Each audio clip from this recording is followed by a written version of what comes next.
freaks. Sorry about the noise. I've actually got a beanbag to sit on now. I actually, like, you know, gave myself some comfort instead of like sitting on the floor. So yeah, this video is going to be about a topic that some people messaged me and asked me because I kind of dusted over it in one of my other videos, which is why I am classed as high risk during this awful virus that's going around.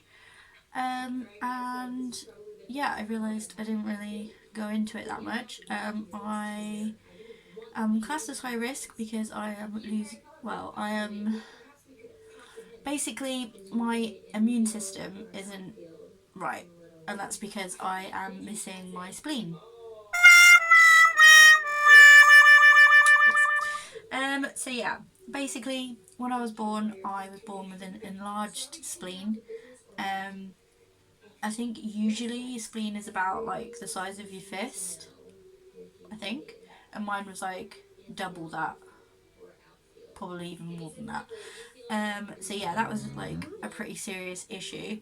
It was just something that I was born with. It runs in my family, I think, on my mum's side. I think it's on my mum's side. I'm pretty sure it's on my mum's side. Yeah, and basically, it just your spleen basically helps to clean.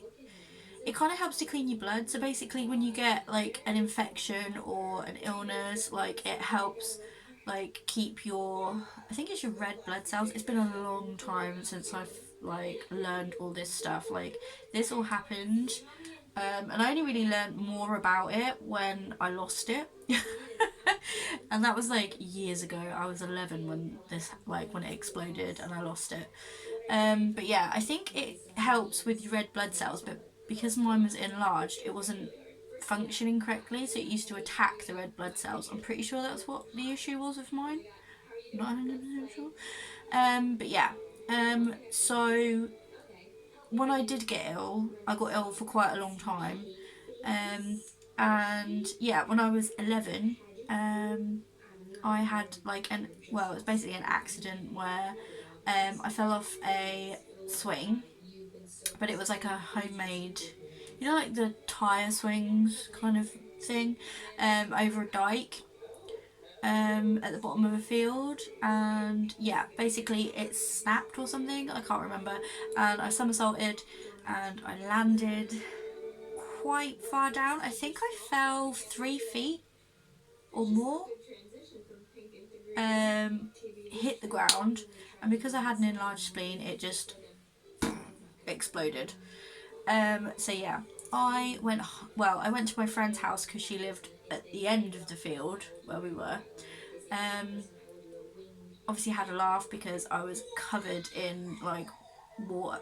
Well, whatever's in the dike, I'm pretty sure it was just like water. Thankfully it was in the cleaner part of the dike because further down was absolutely vile. So it was at the cleaner end of it, so that was lucky. Plus the water was only like this deep, it was really not very deep at all. I mean, if I'd knocked myself out, I still could have drowned if I'd fallen like face down, because that, you know, you can drown in inches of water, but luckily I didn't. Yeah, so we walked to her house. I had a bit of a laugh. I'm pretty sure her mum took a photo of me, and I thought it was quite funny. And then tried to walk home because I only lived like round the corner. It really wasn't very far at all. Tried to walk. I didn't even get to like the next house. Where in England the houses are obviously really close together. Like you get a row of houses and they're not very big. It's not like America where you've got like massive houses. There's like, you know, space between them, whatever. No, we're all living on top of each other, so it really wasn't that far. I didn't even get to the next house, and then I like passed out. I was like, I cannot walk. I felt, everyone thought I was winded, you know, when you like knock the wind out of yourself and you can't breathe. Everyone thought that's what I'd done. So she had to give me a piggyback home. Like I say, luckily it wasn't very far away. So yeah, she gave me, this is my friend's mum, not my friend. My friend's mum gave me a piggyback home. She would have driven me, but she'd had a couple of drinks. So she piggybacked me home. And my mum was just like, "What the hell happened? What did you do?" She obviously stuck me in the bath. I was only 11. I was a bit out of my mind at this point. Like, I did not know what was going on. So she was like, "Okay, I think we need to call the doctor because you're still acting like you're winded, and normally that doesn't last too long. Like, it's a bit crap, but then you're fine." And I really wasn't. So she called the doctor. He came round, and he was like, you know, "Oh, I think she'll be fine, just keep an eye on her, blah blah blah." And as he got up to leave, I just stood up, threw up, and then passed out on the floor. And he was like, "Oh, okay, yeah, we need to get her to the hospital." So if he'd left and I'd done that after, like, I probably would be dead. Because, people would have just thought, "Oh, she's fine, she's just not very well, like, whatever," and the doctor would have left and it would have took him ages to get back and everything else. But no, he instantly was like, "Okay, that isn't right, so you need to go to the hospital." So they got me to the hospital. I was there for, I feel like I was there for like 10 hours while they tried to figure out what was going on with me. Um, I was in a lot of pain. They couldn't figure out why. By the time they got me to, because obviously all they knew was that I'd fallen off this swing. They didn't really know much. They knew that I hadn't broken any bones because I was walking. They just knew that I was like, had stomach pain. So I don't think they really saw me as that much of an emergency. And then, yeah, things got serious really quickly when they realised that it was a bit more than that. And basically, my stomach just started to get bigger and bigger and bigger. And then they were like, "We need to send you for a scan, like an x-ray, like now, because something is not right." So they sent me for an x-ray. I don't think they could really see too much on it. And that's when they realised that I was internally bleeding. By this time, I was delirious. All I could say was, "I need a drink. I need a drink. I need a drink. I need a drink." That's all I could say. I was completely delirious. I was not with it. I couldn't. My brain just couldn't say anything else. So that's all I could say. And I think it annoyed them a little bit after a while because they were like, "You can have a drink when you get out, but you cannot have one right now because you need to go to surgery." And yeah, they quickly realised that I was internally bleeding. So my mum was like crying, she was panicking. They were like, "We need to get her to surgery like now." I went in, I think I was in there for a few hours from what I can remember. Like my mum telling me, I don't remember this. I was in there for a few hours. I did actually die on the table, but they did manage to bring me back pretty quickly. I had an out of body experience that I do definitely remember. That was the coolest thing ever. I think that's why I'm such a spiritualist now, because feeling that is just, it just changes your whole perspective on life.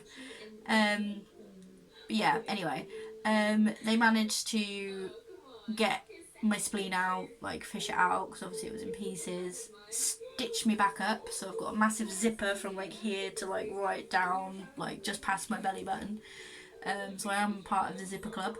And yeah, I'd lost, I think they said 8 pints of blood, which is near enough all of your blood in your body. So I obviously had to have blood transfusion. And I remember them telling me, like, obviously they didn't know, but they were like, "Oh, you got the blood of a soldier, like, you'll be fine." Like, just saying stuff that they say to kids. I doubt very much that was true. Like, they don't know where the blood transfusions come from. But they were like, "Yeah, you got the blood of a soldier. Like, you'll be all like fit and healthy." Sadly, that wasn't true. See, I was on penicillin for like years after that, and I hate penicillin. It is disgusting. Anyone that's had to take it, like, will know what I'm talking about. When they said I would have to be on it for the rest of my life. I did come off of it because there's so many bad things that happen when you're on penicillin that they just don't tell you. It basically nukes anything in your stomach, so you don't get any nutrients. You don't get, like, it was just a bad time. Like my hair, like a lot of my hair fell out. Like my eyebrows fell out because I just wasn't getting any nutrients, and I was just like stick thin. I was about as yellow as a Simpson because I was so anemic. It was just awful. So yeah, a couple of years later, I just decided, they were like, "Well, we don't recommend that you come off penicillin." but you know, you can, but you have to be really careful, blah blah blah. I came off of it. I actually got ill less when I came off of it, and I feel like it was a good thing for me to do because my body, it gave my body a chance to build up its own immunity. And I don't get ill as much as I used to when I was on it. When I was on it, I had every cold, like every week. I was constantly ill, and it was really annoying. Um, so yeah, when I came off of it, I don't get ill as much, which is quite cool. When I do get ill, it's still obviously very dangerous. I have to be careful. I have to have the flu shot, like old people do. I have to have my flu shot every year. Um, and yeah, um, that's why I'm classed as high risk, because I literally don't have a spleen. So my immune system is just completely screwed up. So I do still get ill, just nowhere near as much as I did when I was on penicillin. Um, I don't regret coming off penicillin. I hate it. When I do get ill, like if I get a real bad cold, or you know, especially if I got like flu, I have to be on penicillin, like really strong penicillin. Like when I was ill last time, they stuck me on penicillin, like really strong penicillin. I think it was on 8 tablets. Yeah, it was 8 tablets a day, and I hate penicillin. It literally, to me, it tastes like what I imagine formaldehyde would taste like. I mean, it is essentially a mold when you think about it. Penicillin is just basically mold, but they can make it taste better. It's just so awful. And I remember when I was a kid and I had to have it in hospital. At first, they used to give me it in a syringe, and it was bright pink as well. So of course you look at it and you think, oh, it's pink. It's gonna taste nice. No, I used to hate it. It used to make me retch or boke, or I don't know what Americans call it, but basically where you're like, because it's just so disgusting. And I used to hate it every day. They would give me that, and I hated it. And I was like, can't I have it in tablets? And they were like, yeah, you can. And they gave me it, and I was like, it's nearly as bad. It's not quite as bad. Like if I hold my nose and I just swallow the tablet, it's not so bad, which I still have to do to this day. But when I was a kid, I had to stick it in yogurt because I just couldn't deal with that taste anymore. It was just vile. I just put it in a little bit of yogurt on a spoon and down it, and you don't really notice it. So if anyone's not very good at taking tablets, get yourself some yogurt. But yeah, so that is why I have quite bad like reactions to colds and stuff. Like I said, I don't get them as often, but when I do, it can be quite serious. And if I get flu, I have to be really careful because obviously I could get pneumonia. Like I could literally die. So it is a little bit scary. Like this time is obviously quite scary because if I catch this illness, like I am probably gonna die, which sucks. But I've kind of just got used to the fact that I don't have a spleen now. I kind of am used to how my body works. I can tell when I'm going to get ill. Like I can feel it happening, and then usually I'm pretty good at catching it in time with like penicillin, so that I don't get ill.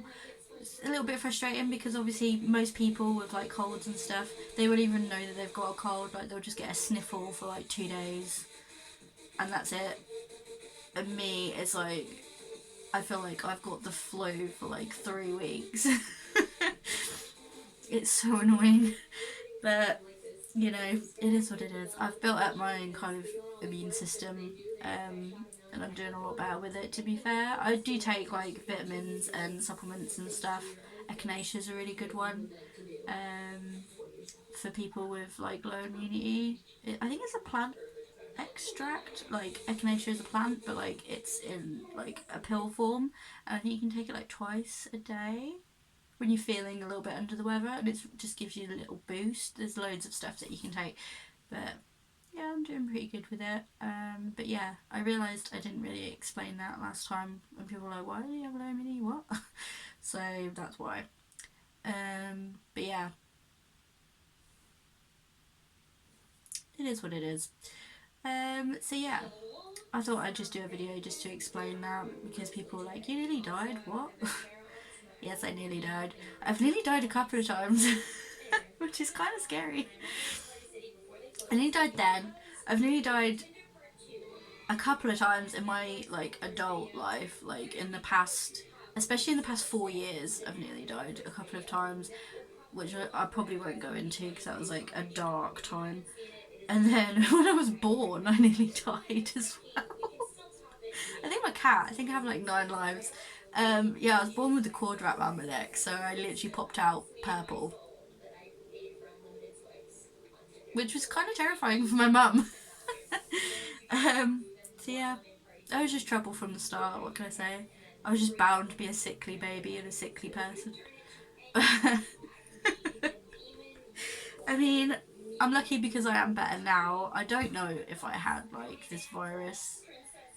If I did, I clearly didn't have like the full version of it because obviously it's mutating each time and it is getting weaker. Thankfully, they say. But like, I don't know if it was that or not. Like, I just know that I was very ill for quite a while. I don't think I fully had those symptoms, so it could have just been flu. But in the UK at the moment, they don't have enough tests to like check everyone to see if they've had it or whatever. So that's why I've been like steering clear of everybody else just in case.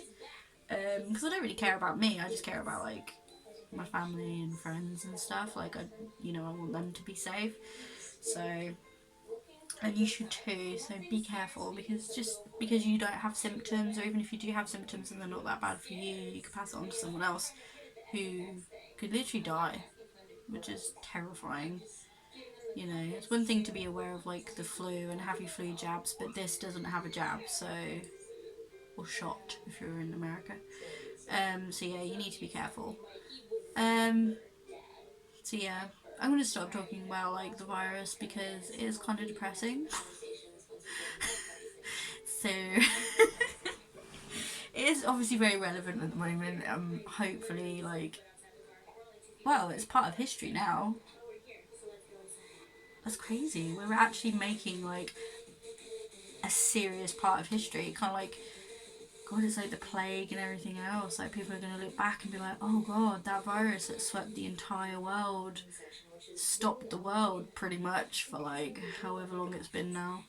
That's crazy. That's absolutely crazy. But yeah, so hopefully when we look back at this, we can be like, Okay, yeah, I was there. I remember that. I think I've survived the end of the world, like 20 times at this point. I don't even remember when the last date was that was supposed to be the end of the world. And now we've had like basically an apocalypse. It's crazy. God, 2012? Who's she? Oh God, it's crazy. Anyway, right, that's it for this video. Sorry, it's a little bit all over the place. Um, I'm just trying to leave it on a positive note, and I'm failing miserably. Okay, so I'll see you guys next time. Obviously, subscribe if you want to join the circus. That is my life, let alone your own. um, yeah, like this video if you liked it. If you didn't, whatever. Doesn't matter really.